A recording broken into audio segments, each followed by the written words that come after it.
What's up guys, so today I want to talk about game streaming, specifically xCloud on Xbox Game Pass like I have in front of me here, and also Google Stadia, and I'll also touch upon streaming your consoles locally. Showing you all this, I'll be using a Samsung Galaxy Note 10 Plus, along with an Xbox One controller, and just a word of warning for anyone thinking of buying a phone this big to stream. It is on the heavy side, so expect some sore wrists. Now with xCloud, I do like what Microsoft are doing here, in complementing your Xbox or PC gaming. And xCloud streams at 720p at 60 frames per second, whereas Stadia streams at 1080p 60 frames and also 4K at 60 frames. The recommended internet connection for xCloud is up to 10 megabytes per second, whereas Google Stadia's at 1080p is 25 mbs and 4K at 30 mbs. I'm going to show you some xCloud gaming with PES 21. As you know, with football games and any sports and shooter games, you need the input to be instant. So this will be a good way to show you how efficient the cloud gaming is. And for reference, I'm using a 50 to 60 mbs connection. I'll also show you what it's like on a 10 to 15 mbs connection, and the same for Stadia and the local console streaming. So let's jump right in. It is a bit of a wait for it to load up. And here I am on the 50 to 60 mbs. Now this is a very common problem I found. You can see the pixels there. It does pixelate quite a bit, which brings me on to in-game.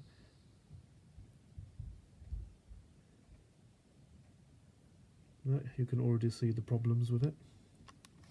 We are in-game. Now it does look good at the moment.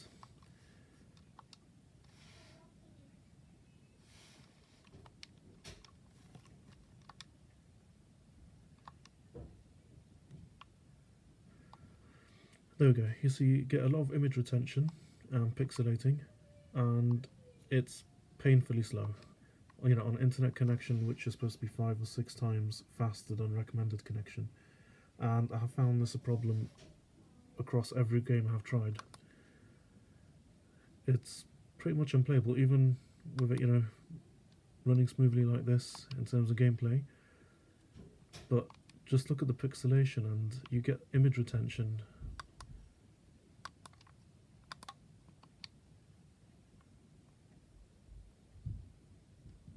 And it is virtually unplayable, even when I have had, very rarely, the smoothness like what you're seeing here now. The input, you can feel it much slower than actually playing it on a console. And honestly, I really don't like it. And to 1015 megabyte, you can see a lot of image retention. I mean, 50 to 60 megs was unplayable. Look at this. Again, this is the recommended speed.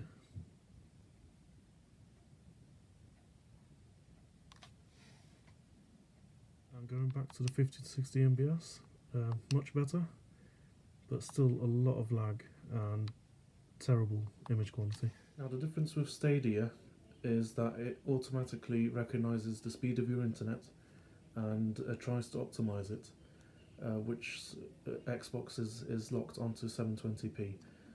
Immediately you can see the image quality is superior, but I can't help but notice the lag, or the input lag of the controller.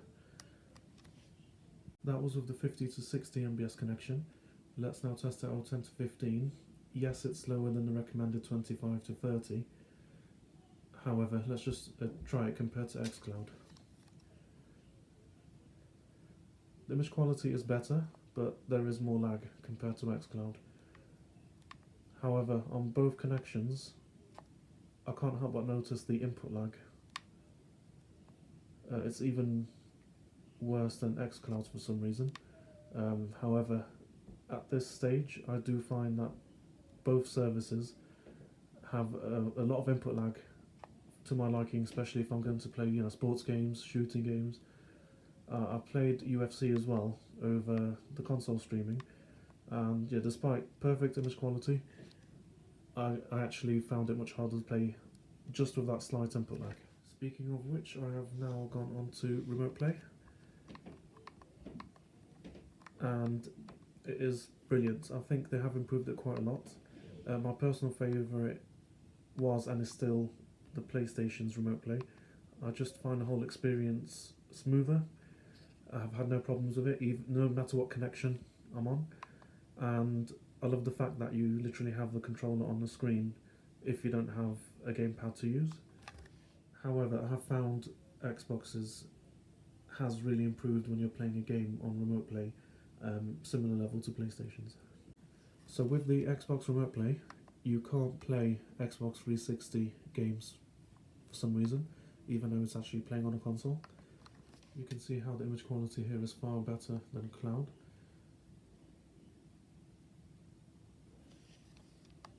I mean, I've found no problems in terms of any image quality, retention or pixelation. But in a game like UFC, again, you need the instant input, and I mean, if you really pay attention, you can see how there is slight lag, and if you're used to playing it on a console, you will notice a difference.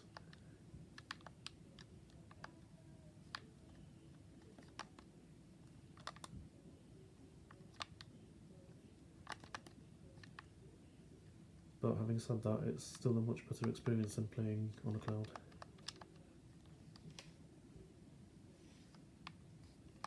Coming back to Google Stadia, I'm playing Hitman here. Now, although it does look good, but you do notice there's tearing in the image. So the Remote Play is still far better. And you do get a bit of lag here and there. Otherwise, as a gaming experience, yeah, I do like it. xCloud can be accessed via the Xbox Game Pass app, which is useful all-in-one if you want to access your console and PC tabs here, and you can remote download onto your Xbox or PC. You can't, however, remote play your Xbox via the Game Pass app. You have to do it through the Xbox app. Onto Stadia now, and it's a similar interface. It's nice and simple. You've got a selection of games, however I will say that you don't get that many games on this. You do have some big games, but overall the library is small, whether it's big games or free-to-play games. There isn't that much. You get a discount if you're a Pro subscriber, just like on a PS Plus subscription or Xbox Game Pass subscription. With Google Stadia you don't need to use their controller, you can use any third-party controller, keyboard and mouse included. Touch controls are supported. On xCloud you do have some games that support touch. However, it is very difficult to play using touch controls with all the triggers on the screen, so I'm not sure if this is even going to be popular. So that's a quick run through with the cloud gaming services. So what do I think of these two? I would say that Microsoft's offering gives you more games and with integration with your console or PC. And both Microsoft and Sony are supposed to have a more robust setup for cloud gaming. However, I will say, as you've seen, the experience isn't that good. You need an ultra fast internet to get any smoothness out of it, whereas Stadia's is smoother on the same internet connection. However, it's lacking with game support, and it's completely based on a cloud, so being all digital, you don't own any of the games. You do, however, have two options now, where you just get a free account where you just buy the games, or you can sign up to Pro and get free games on Pro and some discounts as well. xCloud will already have a bigger audience who are already subscribed to Xbox Game Pass on PC or console. However, on asking a lot of gamers, hardly any of them have even tried xCloud. So I don't think there's that much of an appetite for cloud gaming. I think gamers still like their own collections, and even those with a really fast internet connections haven't even tried it, which may explain the poor uptake of Google Stadia, despite you being able to sign up for a free account where you just buy your games, or you can subscribe to the Pro where you get free games or discounts. Yet the uptake has been poor. Clearly no appetite from gamers to invest in something like this.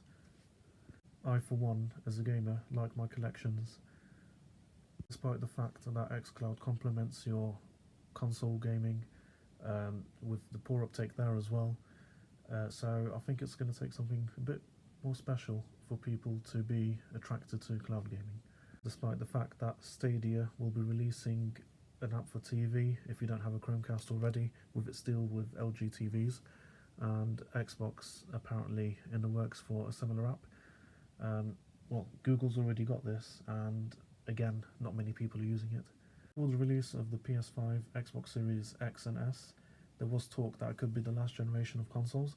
However, after the most successful launch ever, I think we all know that consoles are here to stay, at least for now.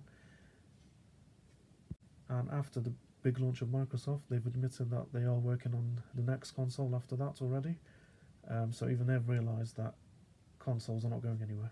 Me personally, I do like using xCloud just to jump back into my games if I have a really fast internet connection. However, the experience hasn't been that good. I prefer to remote play, with its superior smoothness and performance over cloud gaming. However, it is just that. It's just simply being able to pick up your games if you're at work on a break or travelling without having to take your console. There's also the fact that there was the uproar when Microsoft with its Xbox One said that you have to have an internet connection. Many gamers, even now, still don't like the fact that it has to be connected constantly to the internet. Even if they're in an area with a stable internet connection, which makes sense, you don't want to be tied down to the internet, everything being on the internet. Even in an age where most people do have a reliable internet connection, it's still not doing it for a lot of people. So I think bottom line is the console experience is still supreme. You know, at the time of a pandemic when most people are at home, working from home, you would have thought these services would have picked up much more. So that says it all really. Concludes my quick video on cloud gaming. Thanks for watching, hope you all keep safe and well, and I'll see you in my next video.